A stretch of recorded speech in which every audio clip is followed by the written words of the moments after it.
Hello, and thank you for watching. My name is Bradford Roberts, Principal Broker, Founder, and Owner of TR Realty in the Las Vegas area. After watching this video, please be sure to like it as well as subscribe to our YouTube channel. Download the pertinent handouts for this video by clicking the link in the comments below. Now let's get started. All right, so in this segment, we're going to be talking about commercial sales. And first thing I want to mention is that in a commercial transaction, the buyer does get a due diligence period just like a residential transaction. However, it is typically longer. Due diligence can run any amount of time. I've even seen due diligence periods in commercial real estate run 180 days when businesses needed to get the zoning changed, get a special use permit, get special licensing, that sort of thing. So that is something that should be addressed in your letter of intent. When it comes to commercial sales, you're probably going to be dealing with 1031 exchanges. In case you're not familiar with a 1031 exchange, the name 1031 comes from IRC, Internal Revenue Code, which is the IRS's laws and regulations. It is literally IRC 1031. That's where it gets its name. And the 1031 exchange was created as a financial vehicle for an investor to delay the payment of capital gains tax or defer the payment of capital gains tax. Often, when an investor sells a property, rather than pay capital gains tax on the profit, they will find a like-kind property within a short period of time, and they will roll over those profits into another property. And if they do that via a 1031 exchange, they would not have to pay capital gains tax on those profits right now. I'm not a tax attorney. I'm not a CPA or an EA, so I'm not going to get into further detail about that. But for you watching this video, and I'm assuming you are a real estate licensee, what you need to know is that either party can engage, or both parties have the right to engage in a 1031 exchange. And if that is the case, you need to direct them to the title company. Title companies have relationships with 1031 exchange companies who would then take over and handle everything for you. So that's where the 1031 exchange gets directed. In commercial real estate, you can expect to deal with seller financing as well. There's a few reasons why in commercial real estate, seller financing is a lot more prevalent than it is in residential. One of the reasons is simply the price point. Most commercial properties cost millions of dollars, right?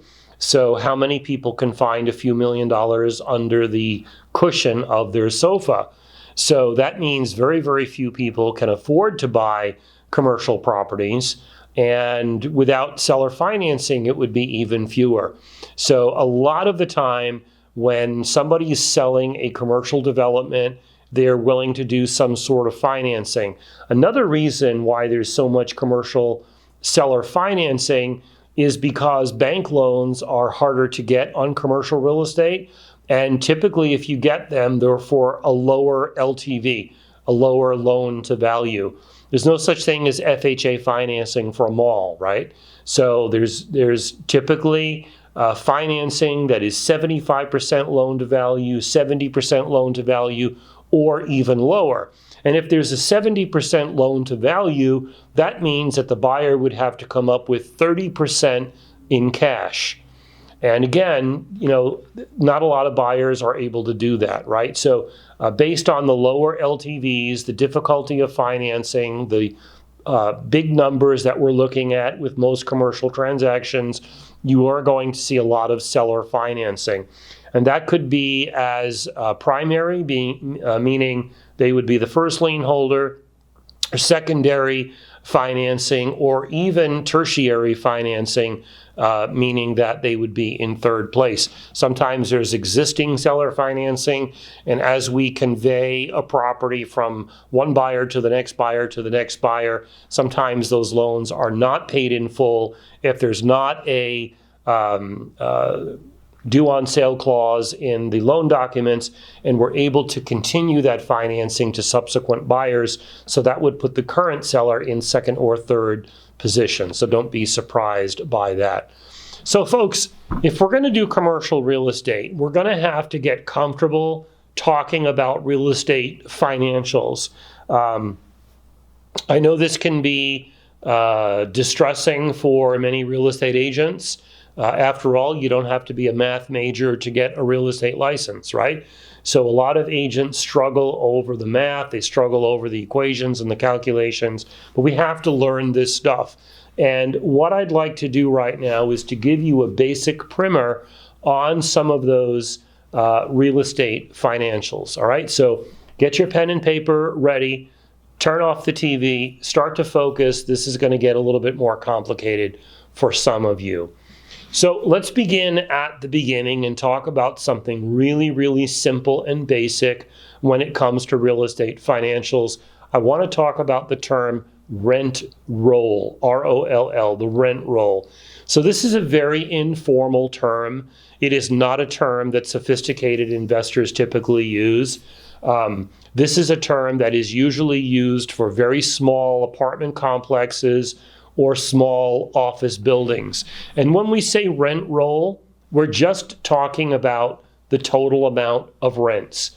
So let's say, as an example, we have an 8-unit apartment building, and each unit is paying $1,000 rent. 8 units, $1,000 per unit. We have a rent roll of $8,000 a month. You could calculate that quarterly, you could calculate it annually, but rent roll simply means the total amount of rents. All right, let's take it up a notch and let's talk about something known as a pro forma income statement. So just like it sounds, pro forma income statement. This is a document that is used to provide speculations on how an investment property might perform over future years of ownership. So this is usually in conjunction with new construction. So let's break that down into English. Let's say I am thinking of building a shopping center on a particular street in a particular part of town. And I've got X amount of square footage that I might be able to get approved, and I'm going to do this or I'm going to do that with my property. Well, I would probably like to know before I build it, what is my likelihood of getting tenants? What kind of rents might I get from those tenants?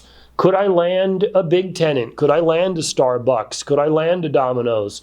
Or, am I competing with a lot of big plazas in the area? I might be content with mom and pop businesses.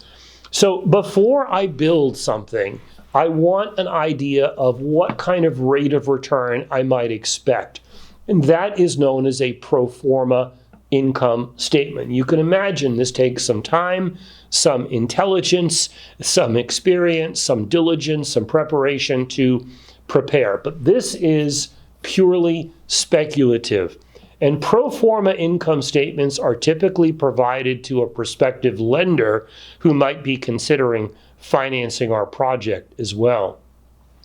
The next thing I'd like you to know is called an APOD report, APOD, which stands for Annual Property Operating Data. Now let's talk about an APOD report, because this thing was created by CCIM. Do you remember CCIM? It's one of the advanced designations that I recommended you get if you're serious about commercial real estate. So CCIM originally created this APOD report, but now it's all over the place. It's used throughout the industry, whether you're a CCIM or not. It's available online. You can go online, search it, and you can download one of these things. So what is an APOD report? It is an income property's annual income and expense statement. So it presents the bottom line cash flow, the rate of return, and the profitability in one concise, easy to read report. This is great when you're taking a commercial listing, because when you take a commercial listing, you're going to put that property up for sale at a particular price. And obviously, the buyer is going to want to know what kind of rate of return he can expect. So this is a great tool for commercial listing agents, and I highly recommend that commercial listing agents have an APOD report prepared before they actually put the property up on the market. All right, let's get into some specific calculations. And I'd like to start talking about something called a GSI. And GSI stands for gross scheduled income. Gross scheduled income is defined as the sum of all annual rents as if the units were 100% occupied. If you are trying to calculate GSI on a property and you've got vacancies, what you do is you apply market rent to those vacancies. So go back to the definition again, the sum of all annual rents as if the units were 100% occupied. So the idea here is to show the potential if and when all units are rented and performing. And by the way, when we use the term performing, we're talking about rents that are actually being collected, right? It's not enough to just have a space rented out if the tenant's not paying the rent. So when we say performing, it means that the tenant is actually paying the rent. So there is your GSI. The next one I want to talk about is known as a VCL. VCL stands for vacancy and credit loss.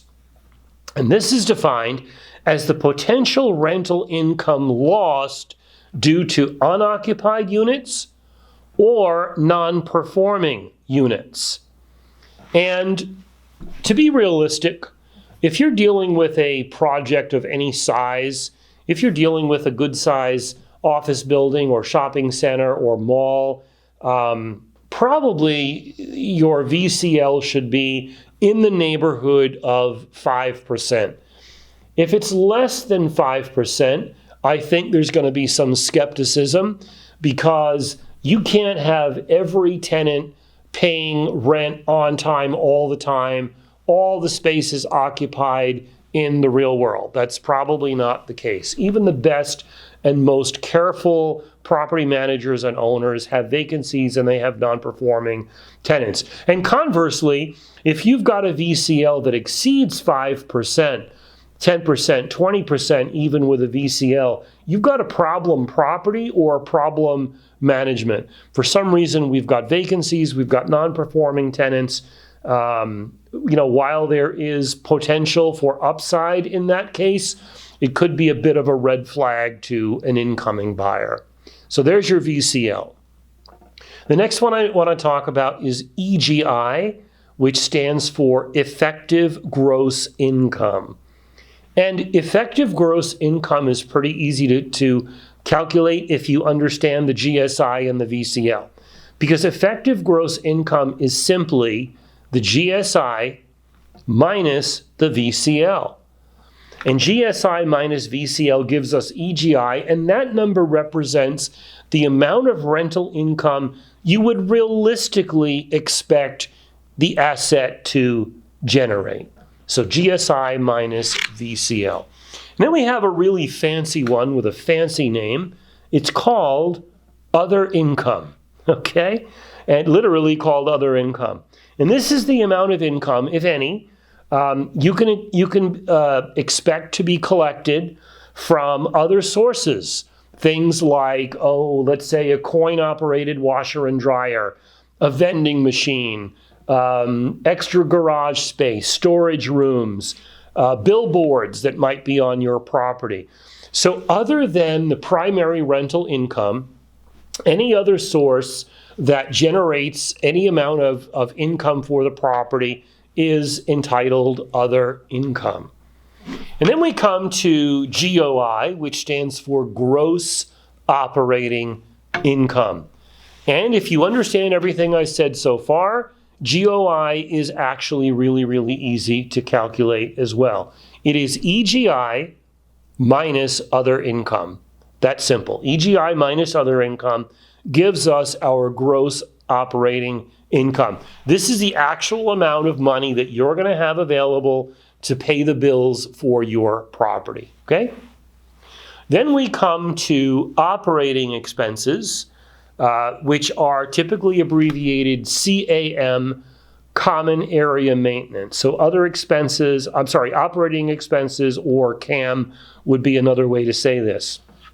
These are the expenses that are required to keep this property in service. Taxes, insurance, common area utilities, trash, repairs, maintenance, property management fees. These are all CAM, or otherwise known as your operating expenses. Which takes us to the next one, which is NOI, net operating income.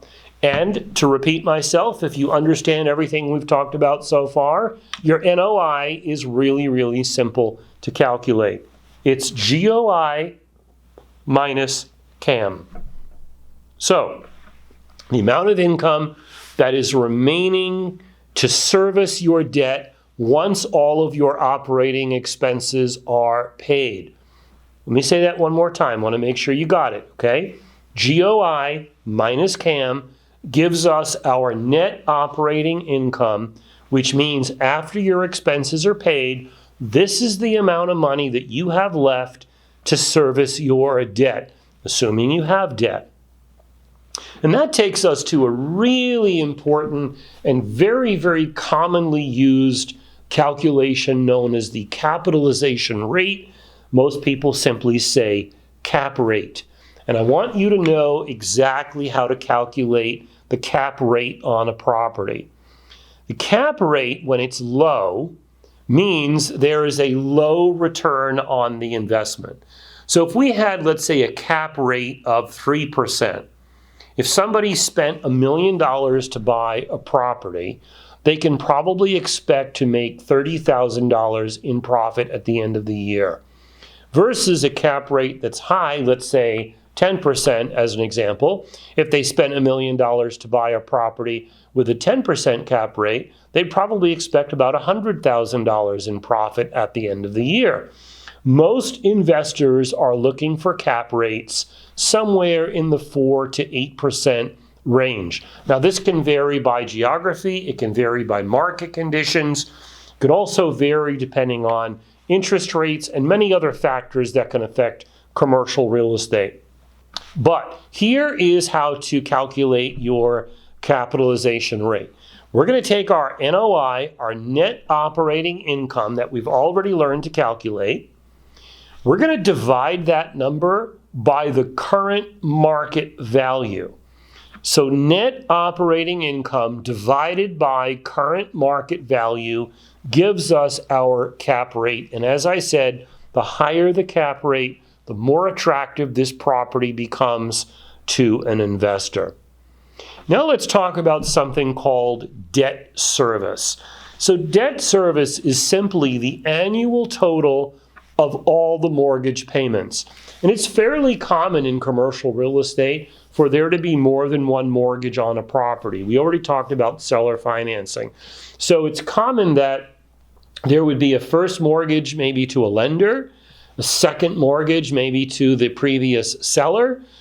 Sometimes there would even be a third mortgage, which would be debt owed to whoever owned that property 2 owners ago. Okay, so in cases where there's no due on sale clause, we might be able to continue that mortgage forward with subsequent owners as well. So in those cases, there might even be 3 mortgages on the property. Not that uncommon in commercial real estate.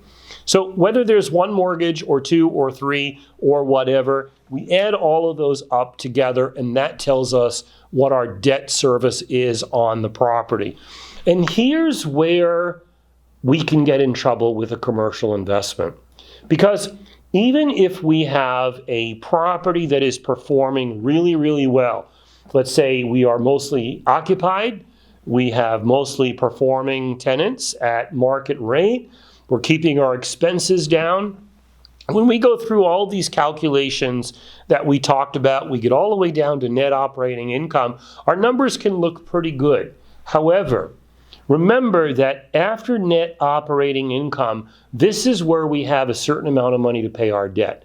So if we are over leveraged, if we have simply borrowed too much money to purchase this property or borrowed money against this property, it puts our debt service high.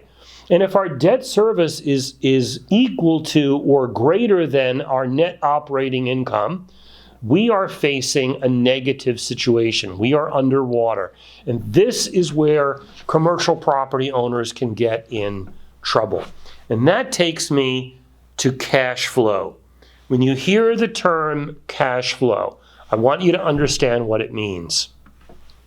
Cash flow is the cash available after cash inflows are reduced by all cash outflows. Another way of saying cash flow is abbreviated CFBT, which stands for cash flow before taxes, because it's still money that is subject to the owner's income tax liability. So when you hear cash flow, that is typically what we're referring to. And cash flow is not a number that we put out there because it's really specific to an owner. Why is it specific to an owner? Because it takes into account the debt service, right? So somebody came along and they had the financial wherewithal to pay cash for the property, they wouldn't have the debt service. And without the debt service draining the net operating income, that property is going to be a lot more profitable. So that's why when we go public with a commercial listing, we talk about cap rate, we can talk about GOI and NOI and all the other things that we've calculated here in this segment, but probably not cash flow. Because again, cash flow is reflecting that individual owner's debt service. So folks, there are some really important formulas and calculations. You need to acquaint yourself. You may have to go back and play this video 17 more times. But the point is, when you're working in commercial real estate, different investors can ask different questions. Some might ask you the cap rate. Some might ask you GOI, or what's the VCL, or what's the EGI, or the NOI, those things that we talked about here today. You should be able to calculate all of them, and now with this video, you can. I would like to thank you for watching this video. I hope it was informative for you. If you are licensed with another brokerage in Southern Nevada and would like to talk with me, please text me or visit our website. See you next time.